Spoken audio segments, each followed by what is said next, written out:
Hello दोस्तों, आप लोगों को मेरा सादर प्रणाम। कैसे हैं आप लोग? आज की हमारी कहानी है मैं सांवरे की कुदरत से हैरान हूँ। वृंदावन शहर में एक वैद्य जी थे जिनका मकान भी बहुत पुराना था। वैद्य साहब अपनी पत्नी को कहते कि जो तुम्हें चाहिए एक चिट्ठी में लिख दो। दुकान पर आकर पहले वह चिट्ठी खोलते, सामान के भाव देखते, फिर कान्हा से दुआ करते कि सांवरे, मैं केवल तेरी इजाज़त से तुझे छोड़कर यहाँ दुनिया में आ बैठा हूँ।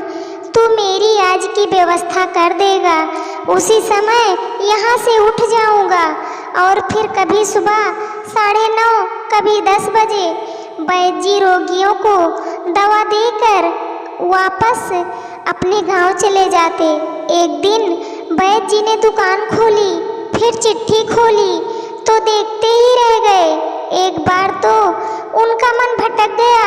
उन्हें अपनी आंखों के सामने तारे चमकते हुए नजर आ गए, लेकिन जल्द ही उन्होंने अपने मन पर काबू पा लिया।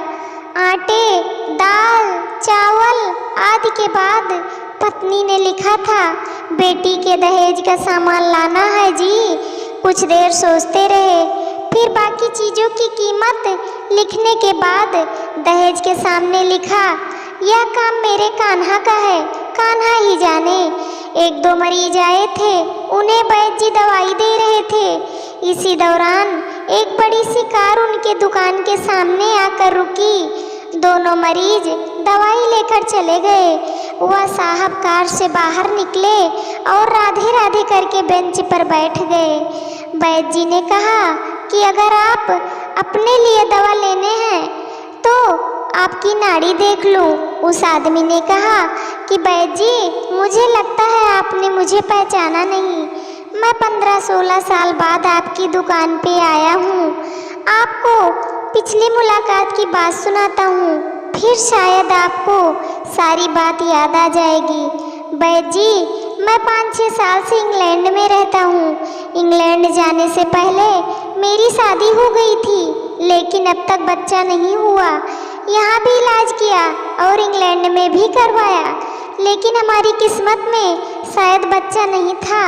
आपने कहा, मेरे भाई, अपने भगवान से निराश न हो, याद रखो उसके खजाने में किसी चीज़ की कोई कमी नहीं है।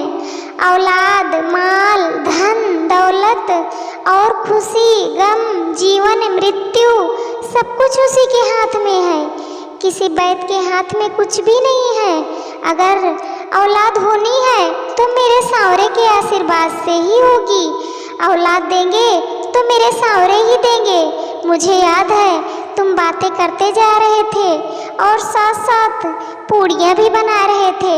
फिर आपने मुझसे पूछा कि तुम्हारा नाम क्या है। मैंने बताया कि मेरा नाम सतीश है। आपने एक लिफाफे पर कान्हा और दूसरे पर राधे लिखा। फिर दवा लेने का तरीका बताया, लेकिन जब मैंने पूछा कितने पैसे, आपने कहा बस ठीक है। मैंने जोर डाला तो आपने कहा कि आज का खाता बंद हो गया है।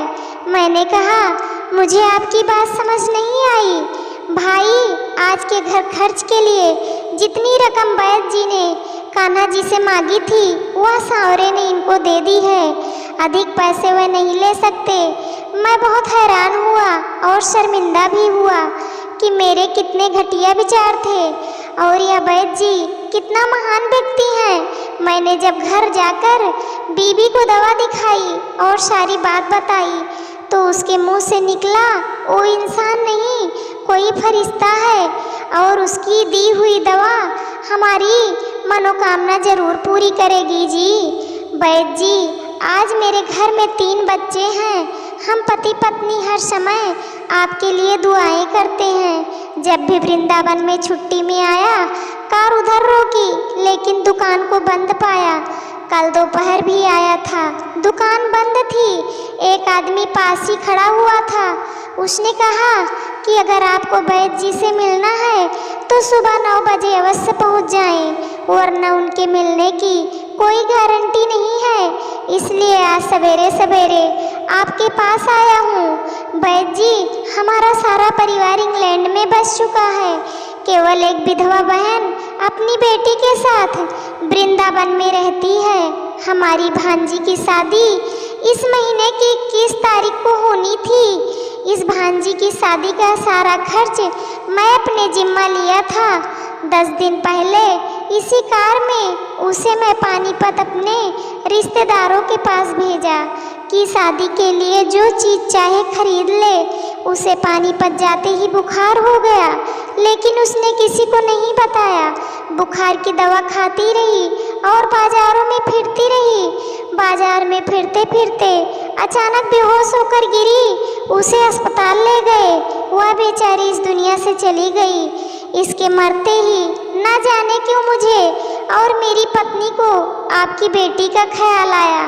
हमने और हमारे सभी परिवार ने फैसला किया कि हम अपनी भांजी के सभी दहेज का सामान आपके यहाँ पहुँचा देंगे। शादी जल्दी है तो इंतजाम खुद करेंगे, और अगर अभी कुछ देर है तो सभी खर्चों के लिए पैसा आपको नकदी पहुँचा देंगे। आप कृपा करके मना मत करना, अपना घर दिखा देना ताकि सारा सामान वहाँ पहुँचाया जा सके। वैद्य जी हैरान परेशान हुए, बोले सतीश जी, आप जो कुछ कह रहे हैं मुझे समझ नहीं आ रहा। मेरा इतना मन नहीं है। मैं तो आज सुबह जब पत्नी के हाथ की लिखी हुई चिट्ठी यहाँ आकर खोल कर देखा तो मिर्च मसाला के बाद जब मैंने ये शब्द पढ़े, बेटी के दहेज का सामान, तो तुम्हें पता है मैं क्या लिखा? आप खुद यह चिट्ठी जरा देखें। सतीश जी यह देखकर हैरान रह गए कि बेटी के दहेज के सामने लिखा हुआ था, यह काम कान्हा का है, कान्हा ही जाने।